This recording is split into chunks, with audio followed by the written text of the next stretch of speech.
भगवान ने कुत्तों से कहा, मैं तुम्हें 20 साल की जिंदगी दे रहा हूँ जिसमें तुम्हें दिन रात भौंकना होगा। कुत्तों ने कहा, 20 साल बहुत लंबा समय है, आप हमें मात्र 10 साल की जिंदगी दे दो। भगवान मान जाते हैं। फिर भगवान ने बंदरों से कहा, मैं तुम्हें 20 साल की जिंदगी दे रहा हूँ जिसमें तुम्हें लोगों को हंसाना और कूद फांद करना होगा।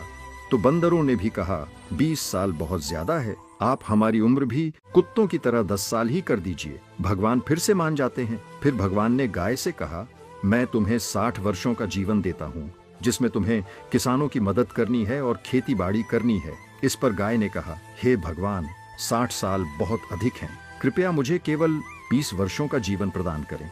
फिर से भगवान मान जाते हैं। फिर भगवान मनुष्य से कहते हैं, मैं तुम्हें 20 साल का जीवन दे रहा हूँ जिसमें तुम्हें हंसना है, खेलना है और खूब मस्ती करनी है। इस पर मनुष्य ने कहा, सिर्फ 20 साल?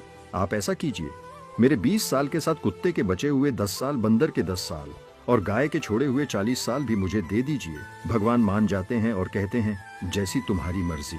हम भगवान के दिए 20 साल बहुत मजे से जीते हैं, उसके बाद के 40 साल कड़ी मेहनत और परिश्रम से जीते हैं, फिर बचे हुए 10 साल बंदरों की तरह हम कूद फांद करते हैं और आखिरी बचे हुए 10 साल हम घर के बाहर कुत्तों की तरह बैठकर पूरी दुनिया पर भौंकते हैं। हो सकता है जिंदगी का सच ना हो, पर कहीं ना कहीं इसमें सच्चाई भी छुपी हुई है। हम भगवान के दिए 20 साल बहुत मजे से जीते हैं। अगर आप भी इस बात से सहमत हैं तो यस जरूर लिखें और इसी तरह की कहानियों के लिए हमारे पेज के साथ जुड़े रहिए।